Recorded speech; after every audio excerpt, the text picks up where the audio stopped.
저는 그 지마켓에서 다니고 있는 방태모라고 하고요. 오늘 주제는 온라인 통제 실험의 모범 사례를 좀 라이프 사이클 관점에서 조망해보는 시간이라고 좀 봐주시면 될 것 같습니다. 먼저 발표에 앞서서 제 본인 소개를 드리면요. 저는 학부랑 대학원 둘 다 통계학을 전공했고요.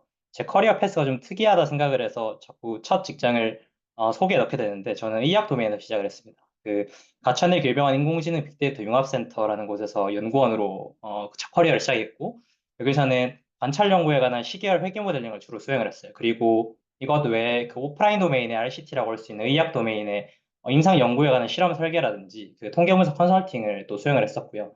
이 부분에 관한 이해가 있어서 나중에 지마켓에서 온라인 통제 실험에 대해서 연구를 할 때 좀 이런저런 많은 풍부한 이해에 도움이 됐던 것 같습니다. 그래서 지금은 지마켓 AI 프로젝트 팀에서 근무를 하고 있고 여기서는 온라인 통제 실험의 신뢰도를 보장하고 실험적 민감도를 좀 올려서 실험 속도를 증폭시키는데 좀 필요한 통계적 방법론을 연구하고 있고 이 연구한 통계적 방법론을 실제 적용을 위한 통계 엔진을 개발하고 그다음에 예비 실험 결과를 좀 요약하는 대시보드 개발을 하는 역할을 같이 좀 맡고 있습니다. 그리고 개인 블로그와 요즘 IT에 글을 쓰고 있는데요. 개인 블로그는 그냥 회고록을 쓰고 있고요. 요즘 IT에서는 온라인 통제 실험에 관한 글을 좀 쉽게 풀어 쓰는 형태의 글을 기고하고 있습니다.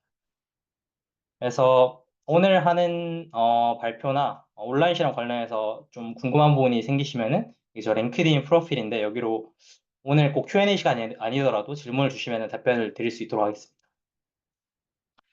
그래서 오늘은 인과추론 워크숍인 만큼 인과추론에 관한 얘기를 안 할 수는 없어서 일단은 온라인 통제 실험 이 인과추론에서 어떤 위치를 갖는가에 대해서 얘기를 먼저 해보려고 하는데요. 이 온라인 통제 실험이라고 하는 거는 고객이 원하는 가치를 찾기 위한 최고의 인과추론 방법론이라고 볼 수 있어요. 단일 방법론으로 봤을 때. 그래서 이 좌측 그림 위를 봐주시면은 이거는 전에 그 인과추론 워크숍 2022년에서 이제 가져온 그림인데 인과추론 방법론의 어떤 수준에 따라서 피라미드 형태로 나타낸 그림인데요. 그 여러 가지 분석 방법론을 종합해서 분석하는 그 메타 분석 외에 단일 분석 방법론으로는 RCT라고 하는 게 가장 높은 수준의 인과추론 방법론을 보여주고 있죠. 그러니까 이 RCT라는 방법론이 온라인 서비스로 확장된 게 온라인 통제 실험이라고 봐주시면 되고요. 그래서 우측 그림에서 보시는 바와 같이 우리가 이제 고객이 원하는 가치, 우리가 우리 프로덕트를 개발하는 것에 있어서 개선시키는 것에 있어서 고객이 원하는 가치가 무엇인지는 모르지만 이걸 A/B 테스트를 통해서 우리는 결국엔 찾아낼 것이다. 이게 이제 A/B 테스트를 이런 A/B 테스트를 온라인 서비스를 운영하는 기업에서 되게 항상 활용하는 것의 어떤 본질적인 이유라고 볼 수 있는 거고요. 그래서 오늘의 발표 목적은 아까 초반부에 말씀드린 것처럼 좀 실험의 전반적인 라이프 사이클을 조망하면서 이 라이프 사이클 속에서 우리가 어떤 것들을 고려를 해야지 A/B 실험의 신뢰도가 보장될 수 있는지 이것들을 좀 살펴보려고 합니다. 그래서 저는 세 가지 단계로 나눴는데요. 이제 실험 전 단계라고 해서 프리 익스페리먼트 스테이지인데 이 단계가 가장 중요하다고 생각할 수 있어요. 가장 중요하고 좀 신경 써야 될 것도 많습니다. 여기서 이제 가설 설계를 좀 잘 해줘야 되고 피처도 잘 디자인을 해줘야 되고 그다음에 실험 설계를 좀 정교하게 해줘야 됩니다. 그리고 실험 중 단계에서는 실험 간에 발생하는 어떤 예상치 못한 효과들을 모니터링 해주는 것이 중요하고요. 그 다음에 실험 후 단계에서는 실험이 정상적으로 잘 이루어졌는가에 대한 적절성 검사를 먼저 선행되어야 되고 이것이 통과됐을 경우에 통계 분석 결과를 해석하고 마지막 의사결정까지 하는 단계가 AB 실험의 라이프 사이클이라고 볼 수 있습니다. 그래서 이 라이프 사이클에 따라서 이제 설명을 드릴 건데 이해를 돕기 위해서 좀 신뢰도 높은 AB 실험에 기반한 의사결정 과정을 예제를 통해서 이해를 해보려고 합니다. 자, 먼저 가설 설계랑 피처 디자인을 하는 단계인데요. 예제 실험 배경을 먼저 설명을 드리면은 온라인 커머스 기업의 마케팅 부서에서 이런 요청이 들어왔습니다. 이거는 뭐 제가 처음부터 끝까지 만든 예제는 아니고 그 A/B 테스트의 유명한 책인 하마책에서 나오는 예제예요. 그래서 이런 요청이 들어왔습니다. 할인 쿠폰 코드가 포함된 프로모션 이메일을 보내서 판매를 늘리면 어떨까요? 이런 요청이 들어왔다고 해봅시다.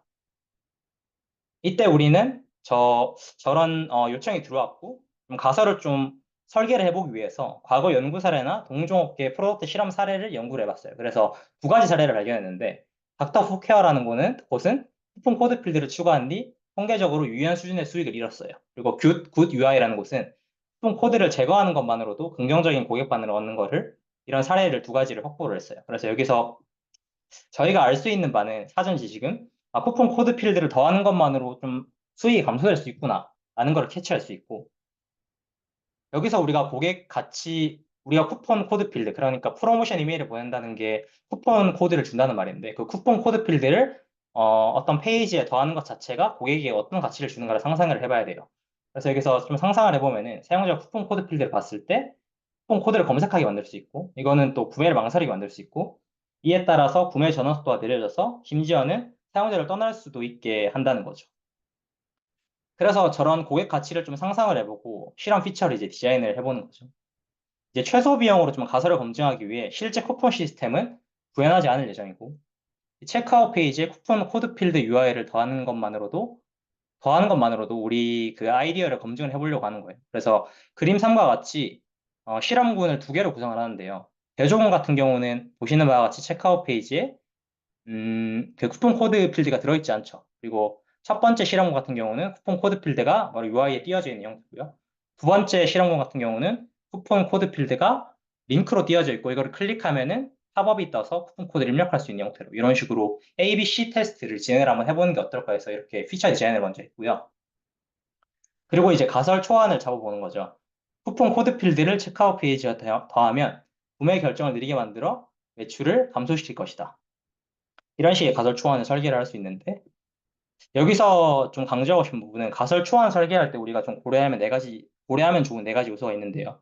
먼저 피처는 여기서 쿠폰 코드라고 할 수 있고, 도메인은 체크아웃 페이지라고 할 수 있고, 고객이 받는 어떤 가치라고 하는 거는 구매 결정을 느리게 만드는 거라고 할 수 있겠죠.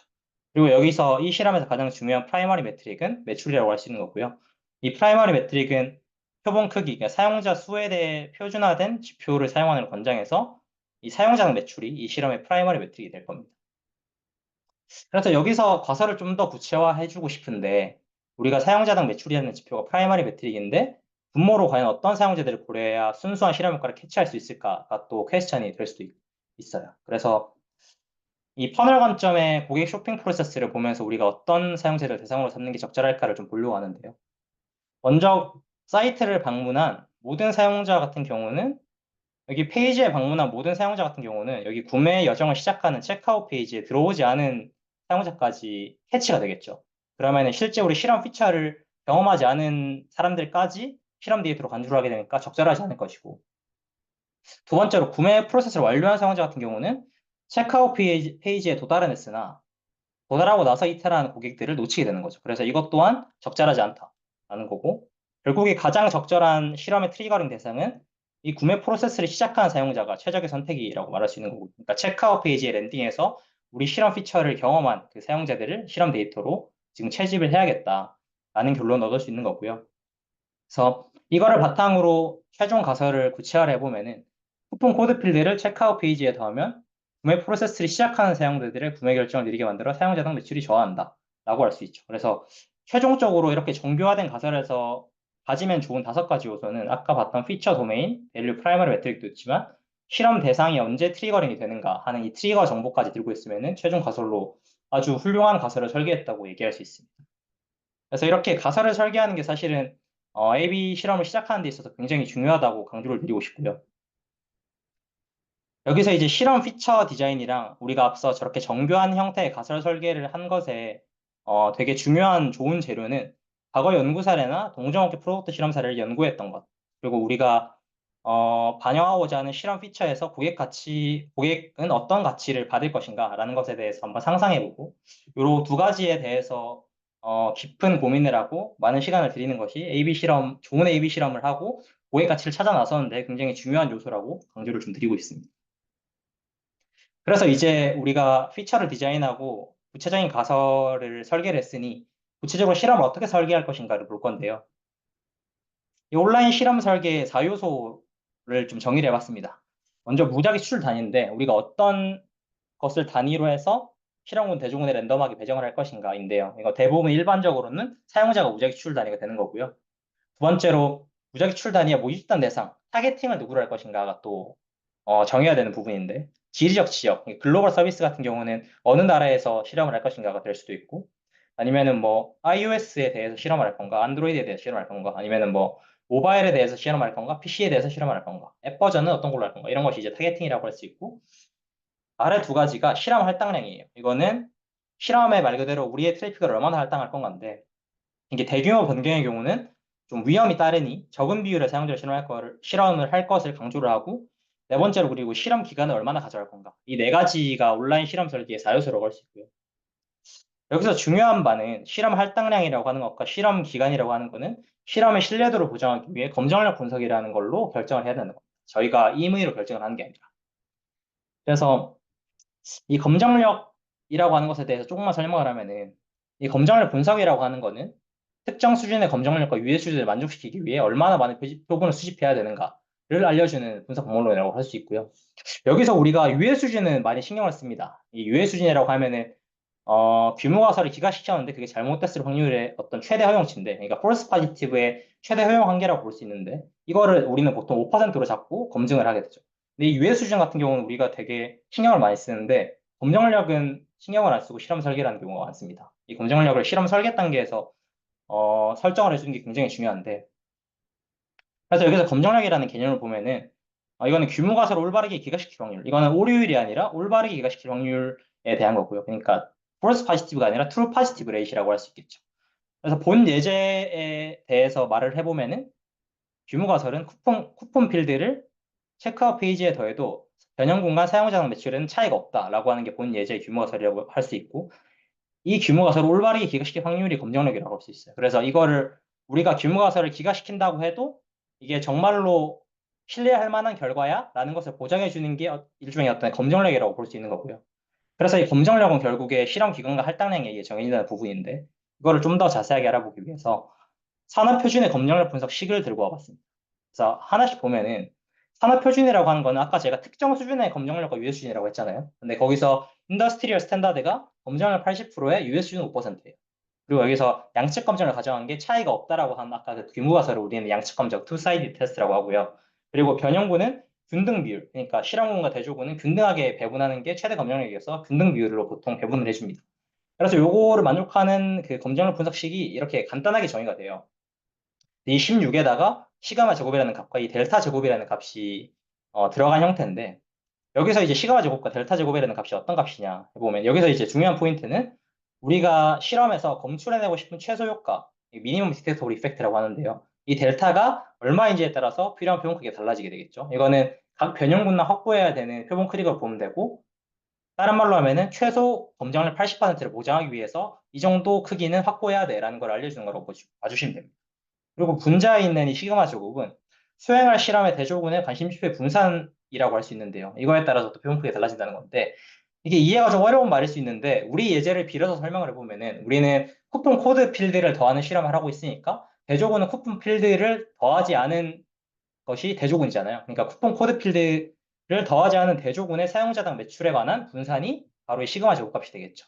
그리고 이 델타라고 하는 값은 우리가 정의하기 나름인 거고, 이거는 우리 도메인 지식이 필요할 수도 있어요. 예를 들어서 사전 연구를 봤을 때 쿠폰 코드 필드를 추가했더니 사용자당 매출이 5% 정도 감소되더라. 상대적인 렐러티브한 MD가. 그랬을 때 우리는 우리 서비스도 그 정도 되지 않을까 하고 이 델타라는 값을 5% 정도로 가정을 해볼 수 있겠죠. 그래서 이 두 가지 값으로 연산을 해주면은 샘플 사이즈를 구할 수 있게 돼요. 최소로 필요하게 되는. 근데 이 식이 되게 복잡해 보이는데, 사실 이 식에 의해서 샘플 사이즈가 결정되는 거는 되게 당연한 결과입니다. 이거는 이 그림으로 보면은 사실 설명을 하기 쉬운데, 먼저 이 좌측 그림을 봐주시면은 이 빨간색이 우리 실험으로 얘기를 해볼게요, 제가. 이 빨간색이 그 쿠폰 코드 필드를 추가하지 않은 대조군의 사용자당 매출에 대한 분포예요. 그리고 좌측이 이 초록색이 실험군이죠. 쿠폰 코드 필드를 추가했을 때 우리가 상상하는 어떤 사용자당 매출에 관한 분포라고 할 수 있죠. 그래서 얘네들이 지금 차이가 있다고 나와 있는데, 이게 차이가 있어라고 우리는 올바른 결정을 내릴 수 있는 실험 설계를 할 줄 알아야 돼요. 그랬을 때 이 차이를 중심으로 얼마나 잘 묘사할 수 있을까, 샘플을 얼마나 뽑았을 때 우리가 이 중심 위치를 정확하게 묘사할 수 있을까를 알려주는 이 검정 분석인데, 이게 얼마나 중심 위치를 묘사하려면은 얼마나 많은 표본을 뽑아야 돼라고 하는 거는 결국에 이 분포가 얼마나 많이 겹치고 있느냐에 대해서가 되게 중요한 요소겠죠. 그래서 이 두 분포가 얼마나 많이 겹치고 있느냐는 결국에 이 두 가지에 의해서 정의가 되는데요. 그거는 이 두 분포가 얼마나 떨어져 있냐. 아까 봤던 그 MD 델타 값. 우리가 상상하는 값이겠죠. 이게 얼마나 떨어져 있냐랑 우리가 관심 있는 지표의 분산 영향주냐에 따라서 이 분포들의 겹치는 정도가 결정이 되니, 이것 두 가지에 의해서 필요한 샘플 사이즈가 결정되는 것은 어떻게 보면 당연한 것이다. 라고 해서 이 그림으로 한번 설명을 해봤고요. 그래서 여기서 중요한 바는 온라인 실험에서 표본 크기는 실험 할당량과 실험 기간에 의존을 한다는 겁니다. 그래서 이 실험 할당량과 실험 기간은 검열 분석에 의해서 결정이 돼야 된다고 말을 하는 거고요. 그래서 본론으로 다시 돌아와 보면은 실험 할당량이라고 하는 것과 실험 기간은 신뢰도 보장을 위해 검열 분석으로 결정을 해야 된다라는 것을 한 번 더 강조를 드리겠습니다. 그래서 실제 실험 플랫폼에서는 이런 식으로 제공을 해요. 먼저 두 가지 옵션을 제공을 하는데요. 첫 번째는 실험 할당량을 입력을 해주면은 실험 기간에 따른 렐러티브 MD가 계산이 돼요. 보시면은 여기 매트릭에 선택을 해주면은 우리로 따지면 사용자당 매출액이 들어가겠죠. 그리고 할당량이 뭐 얼마야? 나는 100%다 할 거야 라고 하면은 일주 실험하면은 렐러티브한 MD가 21.5% 정도 감지할 수 있어. 이러면 검정력이 80% 충족되는 소리예요. 그래서 2주 하면은 8% 정도 감지할 수 있고 너는 최소 감지 가능한 효과가 샘플 사이즈는 이 정도 될 거야 라고 하는 겁니다. 그래서 이제 또 다른 옵션은 상대적인 MD를 입력할 수 있어요. 그러면은 실험 기간에 따른 필요 트래픽이 계산되어서 나오는데 상대적으로 나는 뭐 사용자당 매출을 10% 정도 감소시킬 것 같아, 이 피처가. 그랬다고 했을 때 일주 실험을 해서는 실험이 저 10% 정도의 효과는 감지를 못해. 그래서 2주 실험을 해야지 된다라는 게 있어서 이제 여기 이렇게 부등호가 들어가 있는 거고요. 2주 실험을 하면은 65% 정도 트래픽이 필요하다. 여기서 이제 균등 분할로 실험군이랑 대조군이 나뉘어서 들어가지겠죠. 그래서 실제 실험 플랫폼에서는 이런 식으로 법률 분석을 제공함으로써 실험 기간과 어떤 할당량을 정하도록 유도를 하고 있습니다.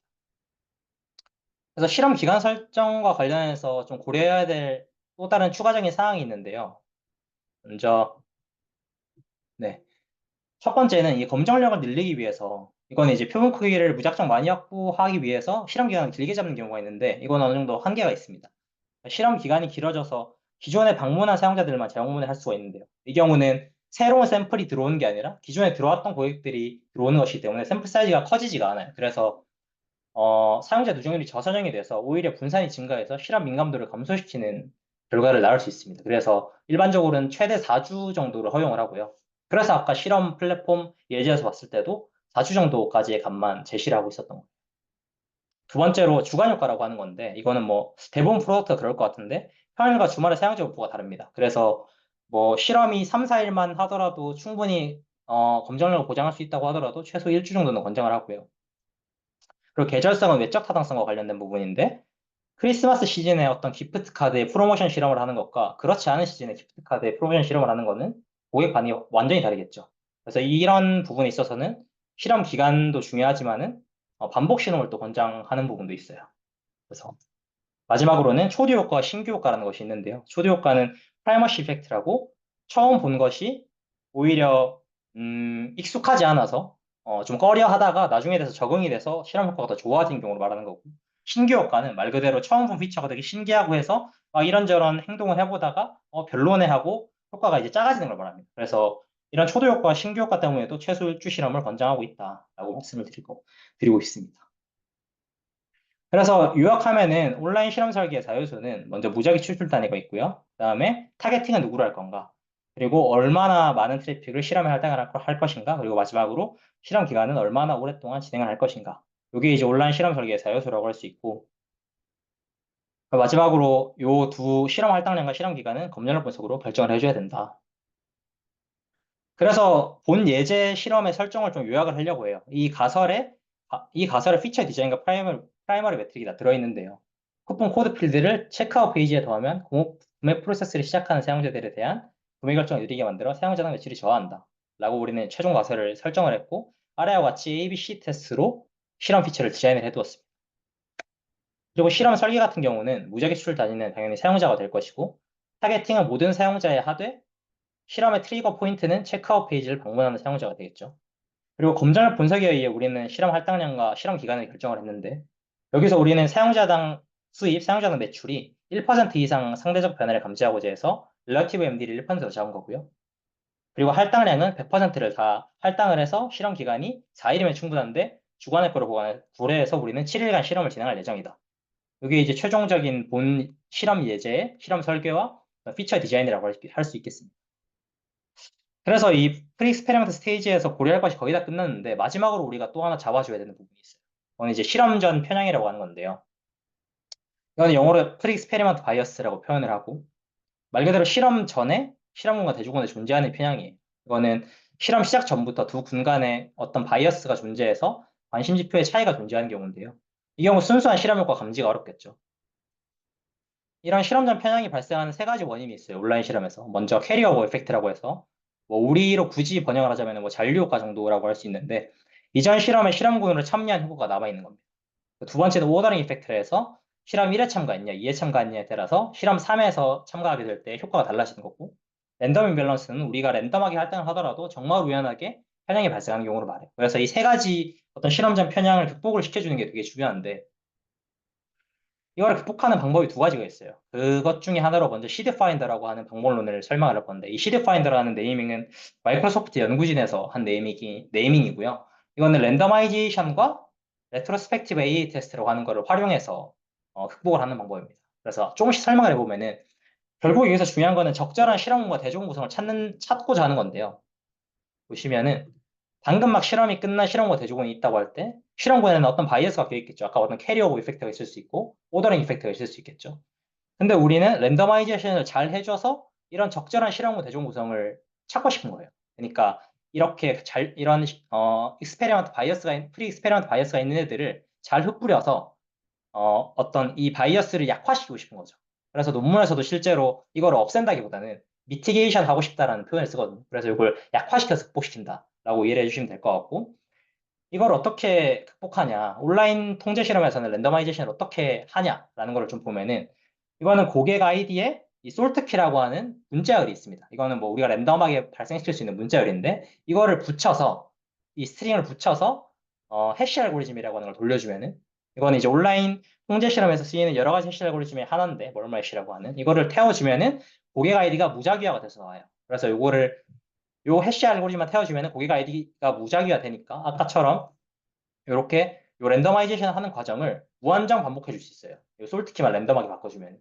그래서 이걸 랜덤하게 바꿔줘서 무한정 섞어주면서 이렇게 적절한 실험공 대조공 구성을 찾아주는 거죠. 그래서 이걸 정리하면은 이 레트로스펙티브 AA 테스트라는 걸 말씀드렸는데 이거는 최근 1주 내지 2주 과거 데이터로 두 군 간의 관심지표 차이를 확인해서 통계적인 검증을 해주는 거죠. 그래서 이제 과거 데이터로 AA 테스트 한다고 해서 레트로스펙티브라는 말이 들어가는 거고요. 이것과 랜더마이제이션, 이 솔트키를 랜덤하게 바꿔주는 거를 결합을 해서 이거를 수차례 반복해서 가장 바이어스가 작은 솔트키, 문자열을 반환해 주는 것이 시드파인더라고 볼 수 있습니다. 이게 한 가지 실험적 편향을 극복하는 방법이고요. 두 번째로는 통계적 방법론을 통해서 극복을 할 수도 있어요. 큐피드라고 하는 방법론인데 이거는 실험 전 데이터를 활용해서 실험 전 데이터에 존재하는 게 실험적 편향이 있을 거잖아요. 이거를 그 분산 추정하는 식에다가 반영을 해버립니다. 그러니까 분산 자체를 실험 전 편향으로 설명하는 부분을 일부 설명을 해버리는 거예요.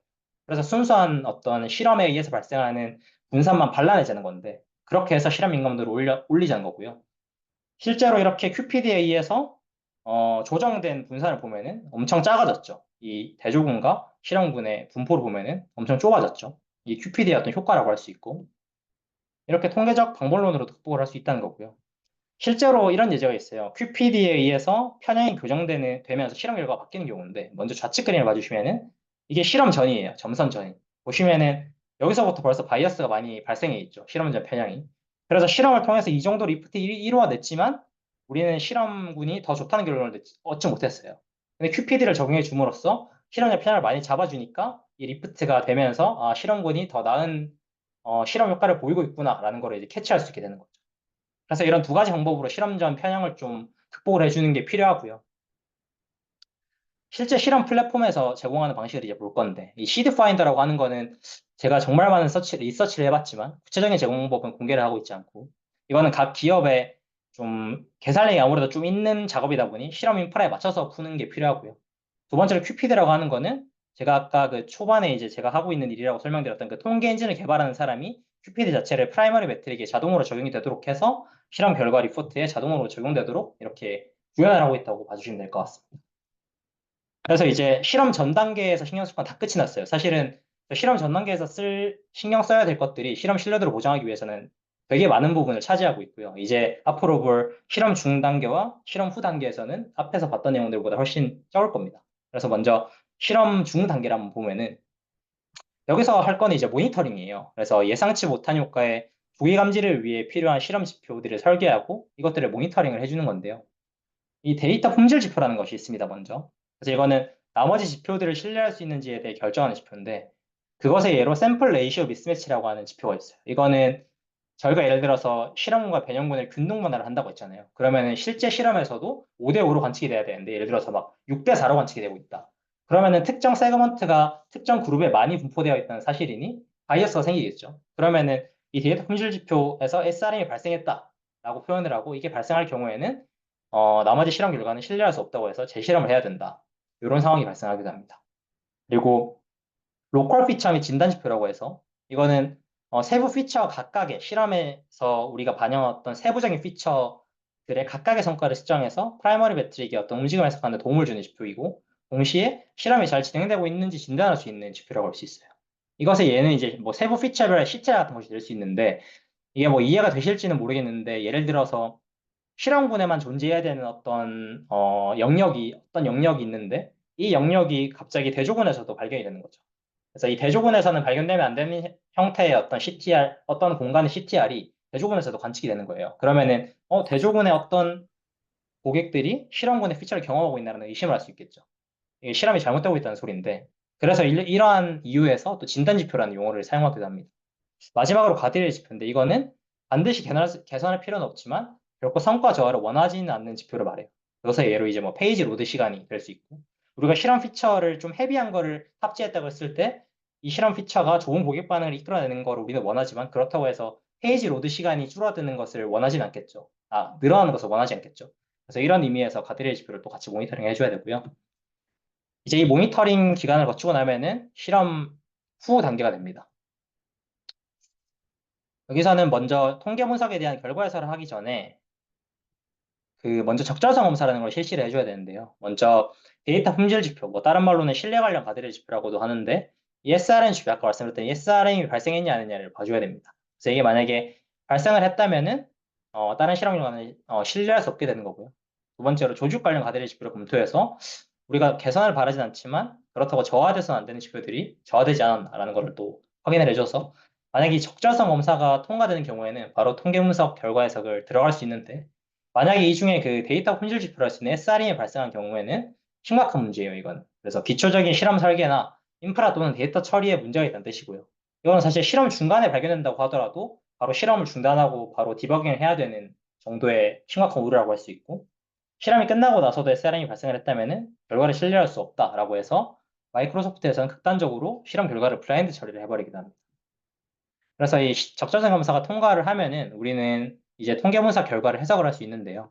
이 표를 보면은 예제 실험의 이표본 T검정 결과예요. 그래서 실험군 1과 대조군 간의 결과고, 실험군 2와 대조군 간의 결과고, 여기에 이제 사용자당 매출 지표가 찍혀 있는 거고요. 이건 대조군의 사용자당 매출이고, 차이는 얼마야, 상대적인 차이는 얼마야, 그리고 피밸류는 얼마야, 95% 신뢰도는 얼마야, 이런 게 이제 통계분석 결과가 쭉 나와 있는 거죠. 여기서 우리는 쿠폰 코드를 추가하면은 수익이 감소한다라는 패턴을 확인할 수 있는 거죠. 디퍼런스가 마이너스 2.8% 정도 나고, 마이너스 8% 정도 나고, 심지어 비율도 충분히 유의하고요. 이거를 좀 뜯어봤더니 구매 과정을 완료하는 사용자 수가 적어서 수익이 감소했더라라는 것을 좀 파악할 수 있었고, 여기서 이제 두 가지 비용이 발생을 하는 거예요. 이런 쿠폰 코드를 처음 추가할 때 발생하는 부정적 인형의 비용도 있지만, 쿠폰 처리 시스템의 구현 비용, 유지 보수 비용까지도 우리는 회수를 해야 되겠죠. 그래서 최종 결정은 프로모션 코드를 도입하는 아이들을 폐기하기로 한 거고요. 여기서 되게 중요한 부분은 A/B 테스트라고 하는 게 인과적인 효과를 발견하는 것도 있지만, 출시 전 이제 최소 테스트로, 그러니까 쿠폰 코드 시스템을 실제로 구현하지 않고도 우리 아이디어를 검증해서 많은 노력을 절감할 수 있었다라는 부분이 되게 중요한 부분이고요. 실제 실험 플랫폼에서는 이런 식으로 제공을 하는데, 여기가 지금 P밸류가 떠 있지는 않은데 P밸류가 있다면 이쯤에 위치를 해야 되고, 일반적으로는 이렇게 신뢰구간 형태로 제공을 합니다. 그 이유는 이 신뢰구간으로 95% 신뢰구간의 의사결정이랑 P밸류에 관한 의사결정이 사실은 같기 때문인데, 이 95% 신뢰구간에 관한 의사결정이 좀 더 우리가 실무에서 풍부한 의사결정을 할 수 있게 도와줘요. 그래서 일반적으로 95% 신뢰구간을 기반으로 통계분석 결과를 해석하곤 하고요. 그래서 이 95% 신뢰구간이 되게 세밀한 의사결정을 도와준다고 했는데, 여기서 이제 실무적 유의도라는 거를 정의를 해보면은 많은 도움을 받을 수 있어요. 그래서 여기 우측 그림을 봐주시면은 이게 아까 봤던 그 최소 구현 비용이라는 것까지 고려한 실무적 유의도라고 할 수 있는데요. 여기서 0이라고 하는 게 이 0의 신뢰 구간이 포함되지 않을 때 우리는 통계적으로 유의하다고 얘기를 하죠, 보통. 근데 여기서 우리는 추가적으로 실무적 유의도까지 고려를 하게 된 거예요. 그래서 이제 6가지 케이스를 보면은 1번 케이스 같은 경우는 통계적으로도 유의하지 않고 실무적으로도 유의하지 않죠. 이러면은 결정이 쉽죠. 이러면은 그냥 변화가 별로 없구나 하고 아이디어를 포기해 주면 됩니다. 그리고 두 번째로는 통계적으로도 유의하고 실무적으로도 유의하죠. 이러면은 우리는 그냥 출시 결정을 할 수 있어요, 쉽게. 그리고 세 번째는 통계적으로는 유의하나 실무적으로는 유의하지 않죠. 이러면은 출시할 가치가 없는 아이디어일 가능성이 높고 4번은 중립 그 자체예요. 신뢰권이 굉장히 넓어서 어떤 증거가 부족하다라고 할 수 있고 이 경우는 만약 되게 중요한 아이디어라고 하면은 더 많은 표본을 확보해서 후속 테스트를 실행하는 것을 권장을 하고요. 5번은 4번보다는 좀 더 긍정적인 형태고 그래서 만약에 4번보다 5번에서도 만약에 이게 좀 더 우리가 생각하는 중요한 아이디어다, 중요한 아이디어에 해당하는 피처라고 하면은 한 번 더 실험해 보는 걸 권장을 합니다. 그리고 6번 같은 경우는 통계적으로는 유의한데 실무적으로는 유의하지 않은 경우죠. 이거는 5번보다는 좀 더 긍정적인데 만일 이 한 번의 실험만으로도 우리가 출시 결정을 해야 된다고 하면은 출시를 하는 것을 권장하는 케이스라고 보시면 될 것 같습니다. 그래서 오늘 발표 내용을 좀 요약을 해보면요. 실험 전 단계에서는 우리는 고객 가치에 기반해서 가설을 설계하고 피처를 디자인해봤고, 그 다음에 실험 설계를 좀 정교하게 했고, 마지막으로 실험 전 편향을 고정을 해줬고요. 그 다음에 실험 중 단계에서는 예상치 못한 효과의 조기 감지를 위해서 모니터링 지표를 또 설계해 줬습니다.